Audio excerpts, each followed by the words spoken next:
नमस्कार, मी दिव्या हुरकट. साम संजीवनी या विशेष कार्यक्रमात सर्वांचं मनापासून स्वागत.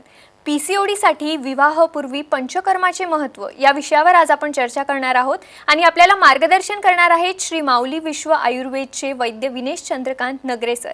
सर, कार्यक्रमात मनापासून स्वागत. धन्यवाद. चर्चेला सुरुवात करायची आहे, मात्र त्याआधी आपण सरांची थोडक्यात माहिती करून घेऊयात. वैद्य विनेश नगरे हे स्त्रीरोग तज्ज्ञ आहेत. पुण्यातल्या टिळक आयुर्वेद महाविद्यालयातून त्यांनी आयुर्वेदातील MS स्त्रीरोग ही पदव्युत्तर पदवी घेतली आहे. गेली 23 वर्षे ते पुणे आणि मुंबईत रुग्णांना सेवा देत आहेत. स्त्रियांमधल्या विविध शस्त्रक्रियांमध्ये ते पारंगत आहेत. तसंच या शस्त्रक्रिया टाळण्यासाठी उपयुक्त अशा विविध आयुर्वेद उपचारांबाबत ते सतत संशोधन करत असतात. स्त्रियांमधल्या वंध्यत्वाबरोबरच पुरुषांमधल्या वंध्यत्वाच्या विविध कारणांचा वेध घेऊन त्याबद्दलही ते संशोधन करत असतात. फक्त भारतातच नाही तर परदेशातल्याही अनेक रुग्णांना IVF न करता नैसर्गिक गर्भधारणा होण्यासाठी आयुर्वेद उपचाराबाबत वैद्य विनेश यांनी मार्गदर्शन केलंय. अपत्यप्राप्तीसाठी आयुर्वेदातले विविध उपचार तसंच उत्तरबस्ती या विशेष पंचकर्मात त्यांनी प्रावीण्य मिळवलंय. आपल्याला चर्चेला सुरुवात करायची आहे, पण त्याआधी आमचा स्टुडिओ क्रमांक लिहून घ्या आणि तुम्हाला काहीही शंका किंवा प्रश्न असतील तर नक्कीच तुम्ही सरांना प्रश्न विचारू शकता. आमचा स्टुडिओ क्रमांक आहे 022 6684 3333. चला तर मग चर्चेला सुरुवात करूया. सर, आजचा आपला विषयच आहे PCOD संदर्भात. तर खरं तर PCOD काय आहे हेच आपल्याला आधी जाणून घ्यायचं आहे, कारण PCODची जी जागरूकता आहे ती अजूनही लोकांमध्ये नाही आहे. महिलांना किंवा मुलींना अजूनही फक्त एवढं माहिती आहे की पाळीशी संबंधित काहीतरी आजार म्हणजे PCOD. नक्कीच. बेसिकली दिव्या, मासिक पाळी संबंधित हा आजार अत्यंत महत्त्वाचा आहे. याचं कारण जवळपास 10 मधल्या 7 ते 8 मुलींना हा आजार दिसून येतो. मासिकमध्ये घडतं काय, बेसिकली बीज तयार होतं. बीज तयार होताना काहीतरी अडथळा येतो आणि म्हणून या सगळ्या गोष्टी पुढे घडतात. एक छोटासा व्हिडिओ आम्ही तयार केला आहे, तुम्ही दाखवतो. तो पहा, म्हणजे तुम्हाला सहजपणे कळेल की नक्की काय घडतं.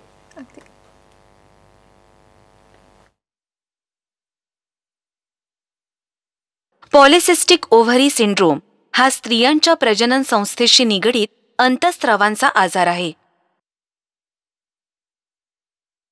योनी भाग, गर्भाशय, बीजांडकोश आणि बीजवाही नलिका हे प्रजनन संस्थेचे प्रमुख भाग आहेत. सामान्यतः अंडकोशामध्ये बीजांडाची क्रमाने वाढ होत जाते. परिपूर्ण झालेले बीज बीजांड फोडून अंडकोशातून बाहेर पडते. ते बीजवाही नलिकेत वहन केले जाते.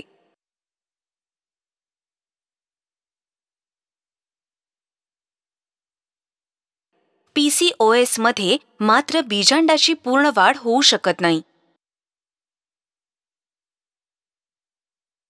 अपूर्ण वाढ झालेली ही बीजांडे बीजकोशाच्या आत साठत जातात. यालाच पॉलिसिस्टिक ओव्हरी असे म्हणतात.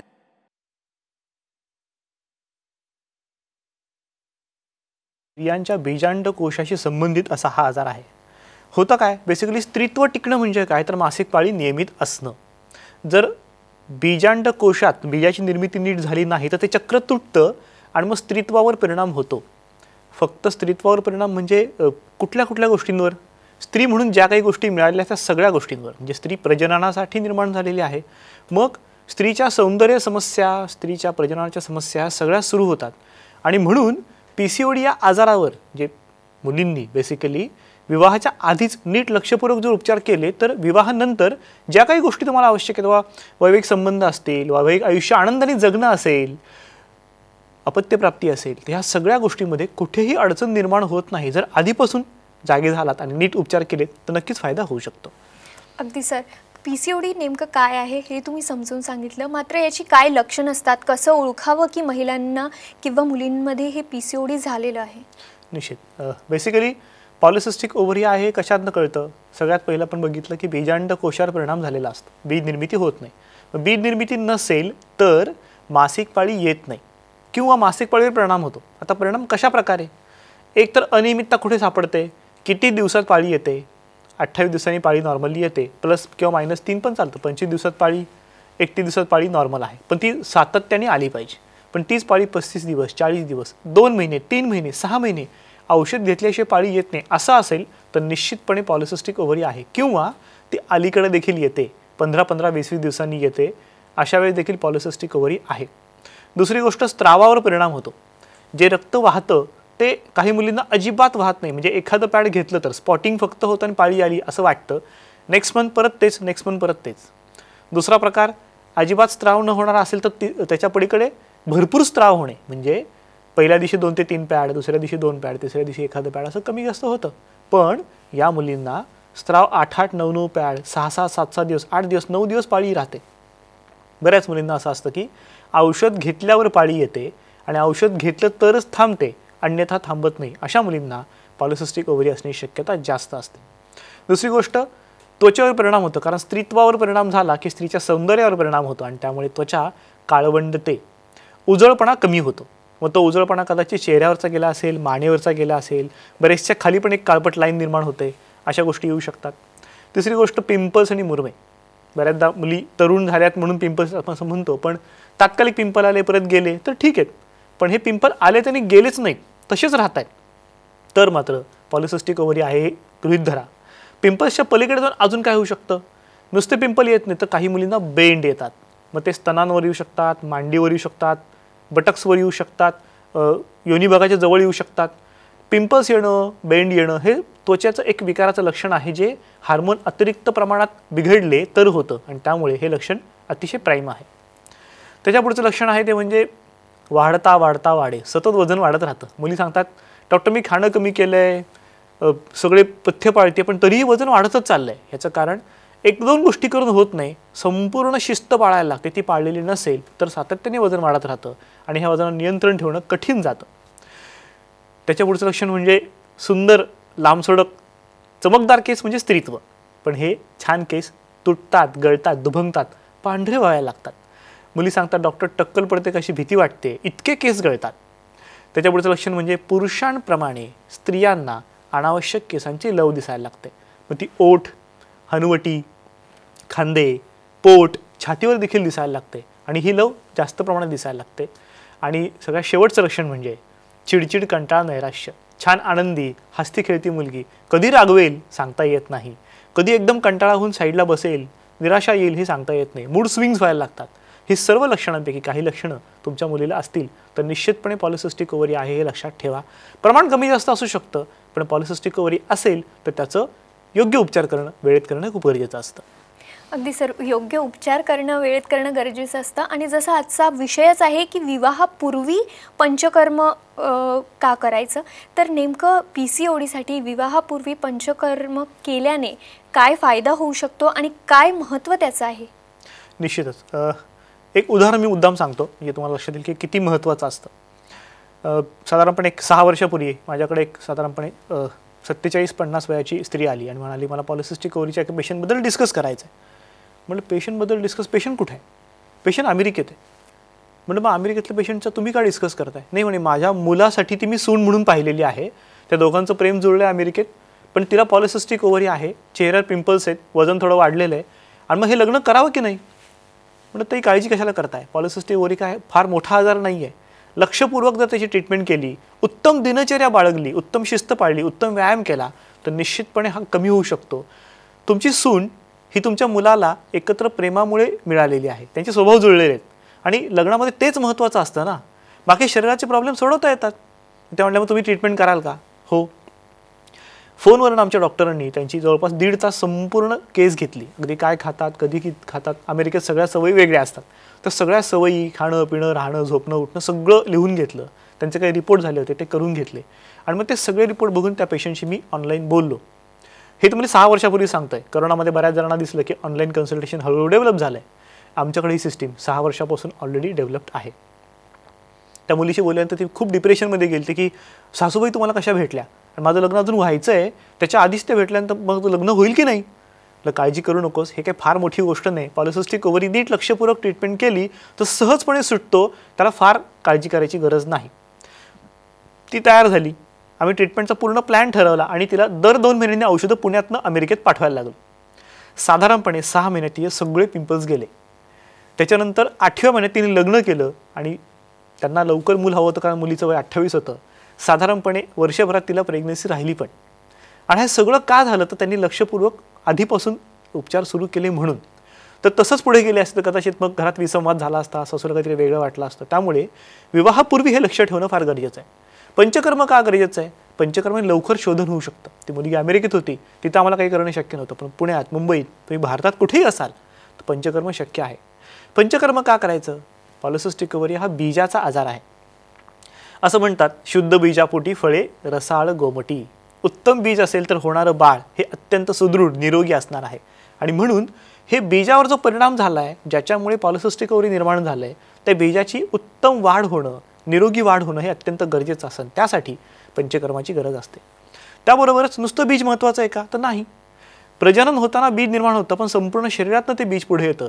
गर्भोत्पादश्य धातूनाम, गर्भाचं उत्पादन करणं हे धातूंचे श्रेष्ठ कर्म क्रमास्मृतम, क्रमाने आहे हे लक्षात ठेवा. सो हा क्रम लक्षात ठेवून रसधातूपासून सुरुवात करायला लागते. रस, रक्त, मांस, मेद, अस्थि, मज्जा, शुक्र 7 धातूंची चिकित्सा केल्यानंतर शुक्राचं बल वाढतं. शुक्रातून आर्तव म्हणजे स्त्री बीजाचं बल वाढतं आणि हे बल वाढल्यानंतर बीज उत्तम तयार होतं, वेळेत तयार होतं. आणि अशा वेळेस ओव्ह्युलेशन जर वेळेत झालं, मासिक पाळी नियमित यायला लागते, स्त्रीत्व मेंटेन व्हायला लागतं आणि तुमच्या सगळ्याच समस्या सुटतात. मेन म्हणजे विवाहानंतर प्रेग्नन्सी राहावी अशी अपेक्षा असते. बऱ्याचदा मुली उशिरा लग्न करतात. आता 28, 30, 32 नंतर लग्न होतं आणि मग तोपर्यंत प्रॉब्लेम वाढलेले असतात. शरीरातला कोरडेपणा वाढलेला असतो, राठपणा वाढलेला असतो. हा जर राठपणा कमी झाला, कोरडेपणा कमी झाला, नाजूकता, सुकुमारता, लवचिकता, सहनशीलता, स्त्रीत्वाची जर उत्तम निर्माण झाली तर विवाहानंतर प्रेग्नन्सी राहायला फारशी अडचण येत नाही. आणि म्हणून पंचकर्माची आवश्यकता जास्त आहे. अगदी सर, खूप छान असं मार्गदर्शन वैद्य विनेश चंद्रकांत नगरे आपल्याला करतायत. तुम्हाला सरांचा सल्ला घ्यायचा असेल, सरांचं मार्गदर्शन घ्यायचं असेल तर सध्या स्क्रीनवरती तुम्हाला जे नंबर दिसत आहेत ते तुम्ही नोट करून घ्या आणि नक्कीच सरांना संपर्क करा. PCOD असेल किंवा पाळीशी संबंधित काहीही आजार असेल तर विचारायला, प्रश्न असतील काही मनामध्ये तर सरांना विचारायला अजिबात घाबरू नका. आणि जे नंबर तुम्हाला आता स्क्रीनवरती दिसत आहेत ते आवर्जून नोट करून घ्या. तुम्ही स्टुडिओ क्रमांकावरही सध्या कॉल करू शकता आणि थेट सरांना प्रश्न विचारू शकता. कार्यक्रमात वेळ होते एक छोट्याशा ब्रेकची, पण तुम्ही कुठेही जाऊ नका, पाहत रहा साम संजीवनी.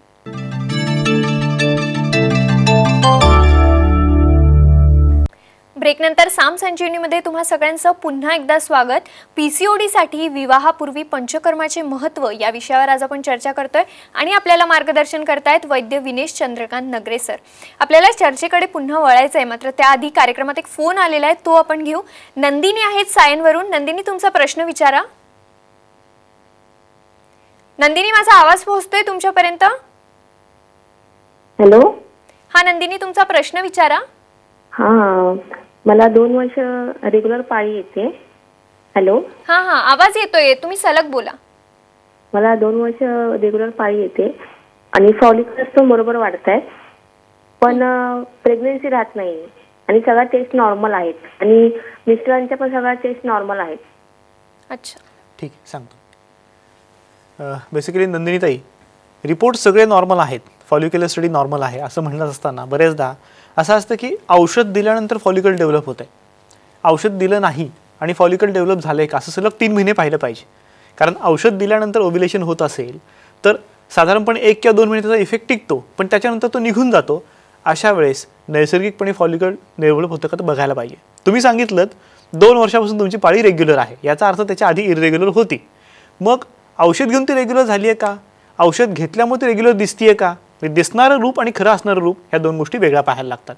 आपण असं समजून चालू की तुमचं आता सगळं नॉर्मल झालेलं आहे, मिस्टरांचं सगळं नॉर्मल आहे, मग नक्की काय कमी पडत असावं? इथे आयुर्वेदाचा एक कन्सेप्ट खूप उपयोगी पडतो.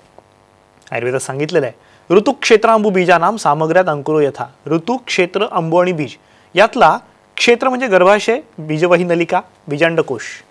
अंबू म्हणजे जलीय धातू, रसक किंवा रक्तधातू, आणि बीज. आता ओव्ह्युलेशन तुम्ही चेक केलं, पण ऋतू हा फॅक्टर कधीही चेक करता येत नाही कुठल्याही परीक्षणाने. त्यासाठी वैद्यांच्या समोर बसावं लागतं, प्रकृती पाहावी लागते, काय खातात, काय पितात, कधी झोपतात, कधी उठतात, सामाजिक काही प्रश्न आहेत का, मनावर काही ताण आहे का बघायला लागतं. या सगळ्यातनं कळतं शरीरातला जो तापमानाचा फ्लो आहे तो जाऊन त्या बीजाला रुजण्यासाठी उपयोगी पडतोय का. आणि त्यात जर कुठे वरखाली झाला असेल तर शेवटच्या 3 फॅक्टरमुळे काही उपयोग होत नाही. रिपोर्ट सगळे नॉर्मल असतात, प्रेग्नन्सी राहत नाही. तुम्हाला उदाहरण म्हणून सांगतो, आत्ता 4 महिन्यापूर्वी एक पेशंट आली होती, रिपोर्ट सगळे नॉर्मल आहेत, डॉक्टर साहेब ये हेरा वो रहा है. मिस्टर मिलिटरीमध्ये होते, सगळं दाखवलं, म्हटलं तुमची मुख्य तक्रार आत्ताची सांगा, हे बाकी रिपोर्ट ठेवून द्या. नहीं बहुत ॲसिडिटी होती है, वो दवाखाने से ये होता है वो होता है, आणि मग खूप जळजळ होते, मळमळ होते, 1-2 दिवसांनी उलटी होतीये. म्हटलं एक काम करू, प्रेग्नन्सी ट्रीटमेंट नंतर करूयात, आपण आधी पहिल्यांदा याची ट्रीटमेंट करूयात का? ते म्हणली हो चालेल, पण प्रेग्नन्सी ट्रीटमेंट कधी करणार? म्हटलं ताई काळजी करू नका, थांबा. ट्रीटमेंट केली, पहिले 15 दिवस फक्त औषध दिलं होतं. 15 दिवसात ही जळजळ मळमळ सगळी थांबली, पोटातलं गुब्बारा धरणं थांबलं, गॅस थांबला, पोट चांगलं साफ व्हायला लागलं, सकाळी उठल्यानंतर फ्रेश वाटायला लागलं, झोप छान लागायला लागली. ह्या सगळ्या गोष्टी झाल्यानंतर दुसऱ्या महिन्यात तेव्हा ती प्रेग्नन्सीसाठी ट्रीटमेंट घ्यायला आली, त्यामुळे यावेळी पाळी आलेली नाही. थांबा टेस्ट करून बघू, आणि प्रेग्नन्सी राहिली होती. म्हणजे प्रेग्नन्सीची औषध दिल्यावर प्रेग्नन्सी राहते असं डोक्यात ठेवू नका.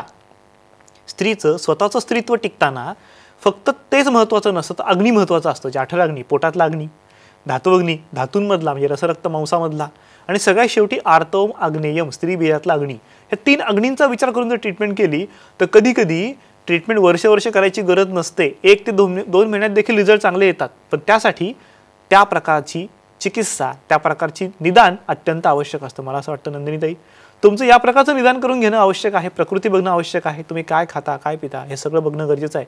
ते जर बघितलं तर मला निश्चित खात्री आहे तुम्हाला रिझल्ट उत्तम मिळतील.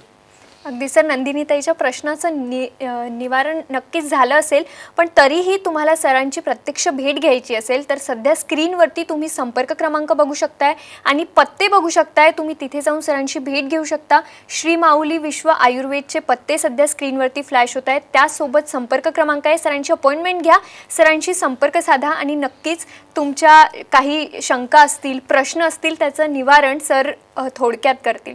सर, चर्चेकडे पुन्हा वळूयात. खरं तर तुम्ही लक्षणं सांगताना PCODची सौंदर्य समस्यांचा एक उल्लेख केला होता.